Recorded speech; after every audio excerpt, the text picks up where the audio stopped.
Going on, everyone? Welcome, Rabid here. So I got another Ryzen 9 7950X3D CPU in here. I slapped it together and I've been playing around with it a bit, and I found some more tweaks to get better performance and better efficiencies out of these CPUs. Let's take a look.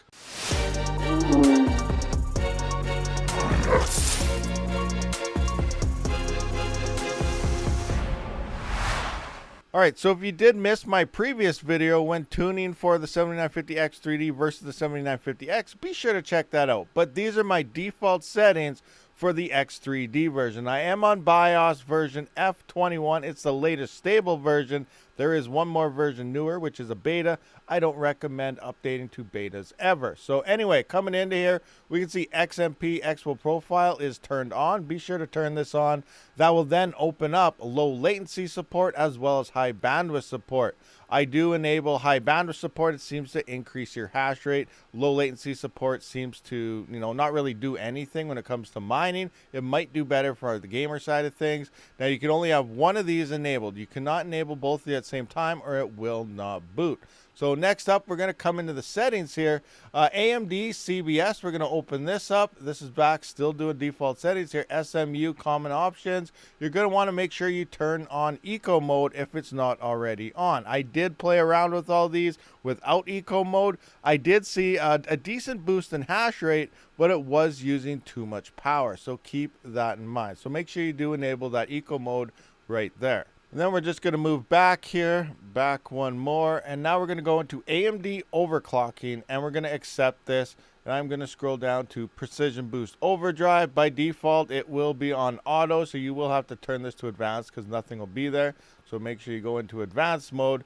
Then we're going to scroll down to Curve Optimizer, and now you can see my settings. Now, before, I could not get past -30. When you're first doing this for the first time, I would recommend starting off with -20. Now, by default, we'll just do this again here. I think it says positive by default, so you will have to put that in the negative. What that means here, it's actually using a negative voltage curve and then dropping the volts down, but it's also increasing your clock speeds for all core overclocks and so on. So we're putting in a -40. Now, I could not get -40 before this. I couldn't get even past -35. You're probably like, well, how are you on -40 now? And it's pretty crazy, and that's where the next step of this tweaking does come into place, utilizing the LLC. So I would start with, again, guys, start with -20, start with 25, go to 30, then try 35, and then if you start running into issues, back it off to -30, make -25 wherever it was booting and running just fine,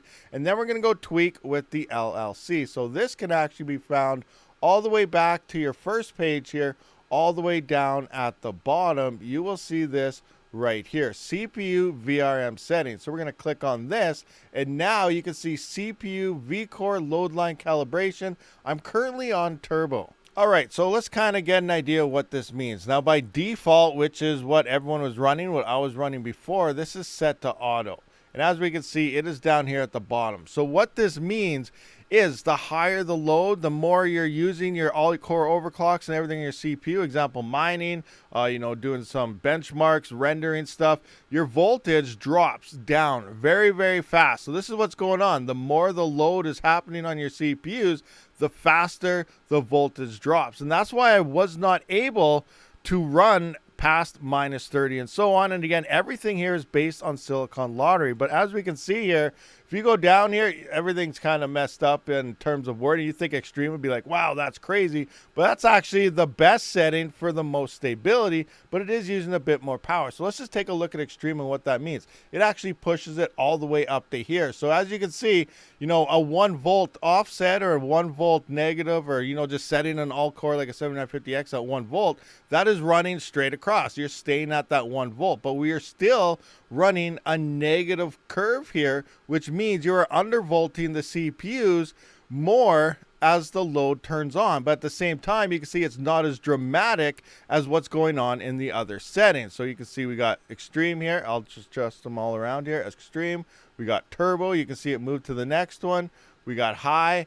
And then we got medium, and then we got low, and then we got the two standards here, which are all on the bottom. I'm not 100% sure how much of a difference that does, and then default auto. So you know, play around with these settings. So I am using current turbo mode. I did find this also gave me a bit more hash rate as well on both Zeph, which is random X algorithm, and Cubic, boosting up to 140, and then turning off eco mode, I was around 151 to 152 ITs, but again, that was using about 206 watts. So it was using too much power, but right now for Zeph as well as Cubic, I'm around 144 watts at the wall, and I'm using turbo mode. So again, I want to explain to you guys that seeing how we're not having a dramatic curve drop off like so as the load picks up, you could probably run more negative curves, which as I said, I'm at minus 40 now because we're actually keeping more voltage on the CPU, but we are still undervolting that CPU, just not as dramatic as the original settings. So that's kind of what's going on here. So play around with these settings, try them all in different variations, how you want, but this is how I did end up finding this thing to be even more efficient than the 7950X. Now I do want to try all these settings on the 7950X here very soon, so stay tuned for that. But thank you for checking out this video, guys. Hopefully this helps you in tweaking the 7950X3D. I will see you on the next one. Rabid out.